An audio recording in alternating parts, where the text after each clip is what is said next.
কম্পিউটারটি সত্যি ভাবতে পারে? তুমি কি কখনো ভেবে দেখেছো একটা কম্পিউটার বা মোবাইল যারা আমাদের মতো কাজগুলো করে দেয়, আমাদের থেকে অনেক দ্রুত করে দেয়, তারা কি আসলেই চিন্তা করে? তোমার মাথায় ব্রেন আছে এবং ওদের মাথায় আছে প্রসেসর, কিন্তু সবথেকে বেশি বুদ্ধিমান কে? আমাদের মস্তিষ্ক চিন্তা করে অভিজ্ঞতা দিয়ে। আমরা শিখি, অনুভব করি, ভুল করি, আবার শিখি। কিন্তু কম্পিউটার শেখে ডেটা দিয়ে। এআই কে আপেল চেনানোর জন্য দেখাতে হয় হাজার হাজার আপেলের ছবি। ওটা কোনোদিন আপেল খায় না, তবুও চিনে ফেলে। ভাবতে পারো? আমরা খুশি হলে হাসি, দুঃখ হলে কাঁদি, কিন্তু এআই কিছুই অনুভব করে না।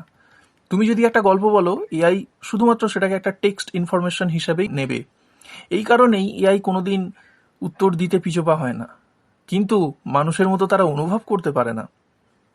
এআই মাঝে মাঝে ভুলও করে, একটা আপেলকে কলা ভেবে নেয়, আম ভেবে নেয়, কারণ হয়তো সেটা ডেটা ভুল থাকার জন্য।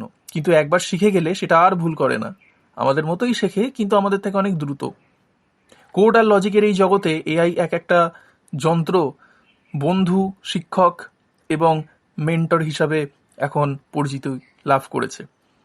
ভবিষ্যতে কি এআই মানুষের মতো চিন্তা করতে পারবে, নাকি আমরা সবসময় এক ধাপ এগিয়ে থাকবো? তোমার কি মনে হয়? মতামতটা জানিও এই ভিডিওর কমেন্ট সেকশনে।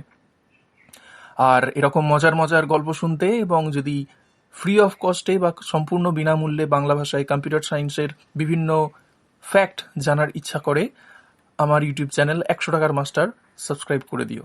Thank you.